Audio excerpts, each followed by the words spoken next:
Hi, welcome to the worst review video.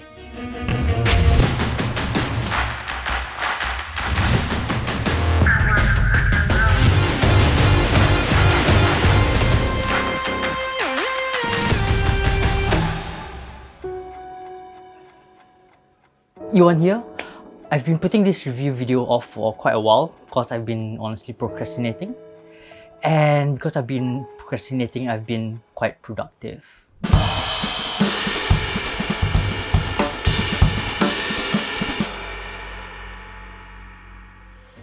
I'll be talking about this camera from a video standpoint, mainly because I do a lot of video and a bit of photography by the side. TLDR, the IPB is a game changer for me. Getting the photography aspect out of the way, the 1DX Mark III takes fantastic photos, but it looks quite similar to the Mark II. So it really depends if you really want to upgrade to the Mark III. Okay, you would want to upgrade to the Mark III if you actually do video. Okay, now for the video. Holy f***.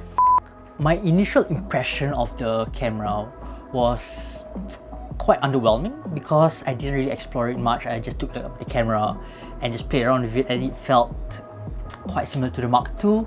But after I started using it for a while, I noticed a few differences. Okay, the main difference and the game changer for me is the IPB. The codec is actually a HEVC H.265 codec. The glorious thing about it is actually it's 10-bit, color space is 422, which for me as a videographer and a video editor is very important. Because one, I just want a small file size and I need something to color grade with.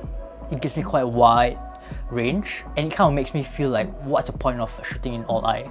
Because I do a lot of fast turnaround projects and I kind of need to save my hard drive space, I will actually choose the IPB over the all-eye because when I was comparing it, there's not a lot of difference and I actually get quite good quality from the IPB. What I love about the 1DX Mark III is that it shoots in 4K 60p, which is not available in the other Canon cameras.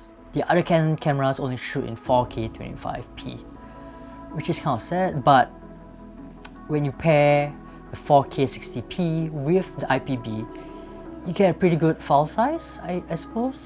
Okay, so I actually used it for a couple of my projects and the quality actually turned out quite good, although I could do better with my focusing. Since I shoot with mostly Canon cameras, the color difference between each camera, for example, I shot with 90D and the M6 Mark II, I didn't really have to do a lot of color correction. All I just needed to do was just adjust slightly and just add a bit of a S-curve and I'm done. Because I don't want this video to be quite long, you can check out the full videos in the links below. Okay, the regular stuff that people has talked about. Okay, one, the eye tracking is great because of the dual pixel autofocus. Canon, it is pretty good. Okay, second, the battery life is phenomenal. I was shooting 2 projects back to back and it actually lasted me for both days. So literally 2 days on a single charge. Okay, one thing that really surprised me was actually the audio preamp. For some reason, when you compare it to the other cameras, it felt a bit more high fidelity. Okay, what about shooting in RAW? For me, I'll only use it if I were to do a high-end TVC because the files are freaking huge. Okay, because I shoot a lot of projects where I do need slow motion, this camera provides a slow motion in 1080p at 120p. But since I'm in PAL, I shoot in 100p.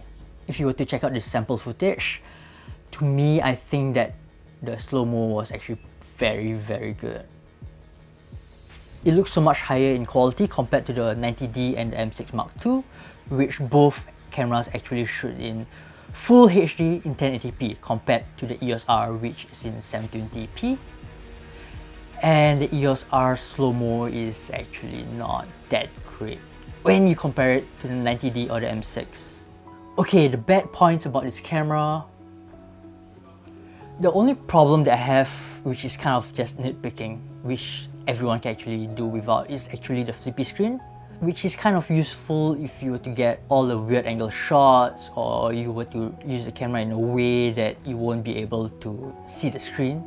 Then the flippy screen will actually be good. Okay, one other bad point is that it shoots in CF fast card, which is actually a good thing, but for me, I bought the wrong SD card reader, so For me, I had to plug in the 1DX Mark III into my computer via a USB-C cable. Okay, would I recommend this camera? For one, yes.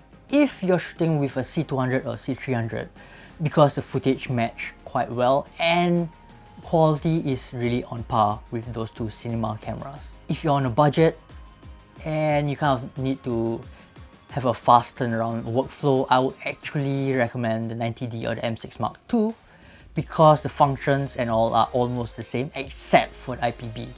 Okay, what about the EOS R?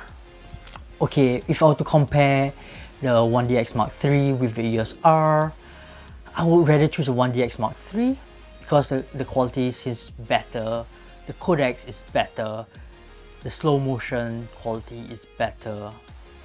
But if you need the slow-mo and pretty good quality, then honestly you just need some fast lenses and a 90D or a M6 Mark II.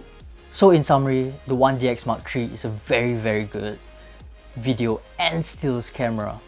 If you're predominantly a video shooter, yeah, you can pick this up if you have the money. If you don't and you're on budget, like I said earlier, just get the 90D or the M6 Mark II. Okay, another thing, what the Canon? I mean, you have the HEVC Codec for the 1DX Mark III, which is something that you could have had in the cinema cameras. I mean, you have the C200 which shoots in 4K, the IP is okay, but you could have done really well with the HEVC camera. Yeah. Okay, if only the codecs and stuff, you know, the IPB, HEVC codec would actually trickle down to the other cameras, for example the new R5, then I think Canon will be quite ahead of game and you'll see a lot of people flocking straight to whatever camera that will actually have this new IPB codec. Okay, that's all for now. Thank you for watching, and if you hate this video, give it a like. If you like this video, give it a like, and don't forget to subscribe and leave a comment below on how bad this video is.